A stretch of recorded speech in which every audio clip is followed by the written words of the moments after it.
j'étais venu parler du sentiment des Français et la question de notre positionnement par rapport à d'autres pays.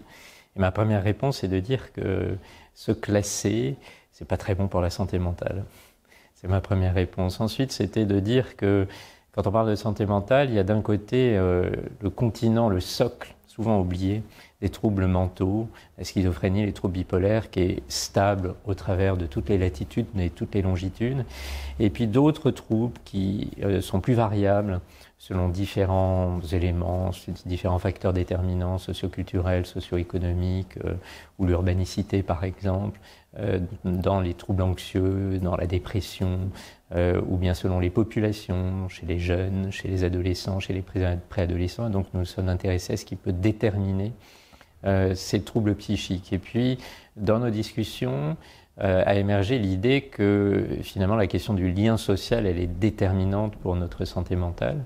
Et pour nos jeunes, justement, qui sont hyper connectés par les réseaux sociaux, et bien paradoxalement, ils se sentent de plus en plus seuls, c'est leur plainte principale.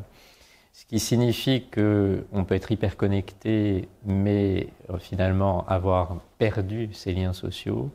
Or, l'appauvrissement des liens sociaux, c'est mauvais pour le cerveau, parce que nous sommes des animaux sociaux, c'est mauvais pour la santé mentale, et donc la question c'est celle de les cultiver. Et à propos de cultiver, eh bien nous avons parlé beaucoup de culture, parce que la culture, c'est beaucoup ce qui nous permet de nous retrouver, justement, de nous organiser en groupe, en société, de nous regrouper, et donc finalement de rappeler ce qu'est l'homo sapiens, quelqu'un qui vit au travers de la culture.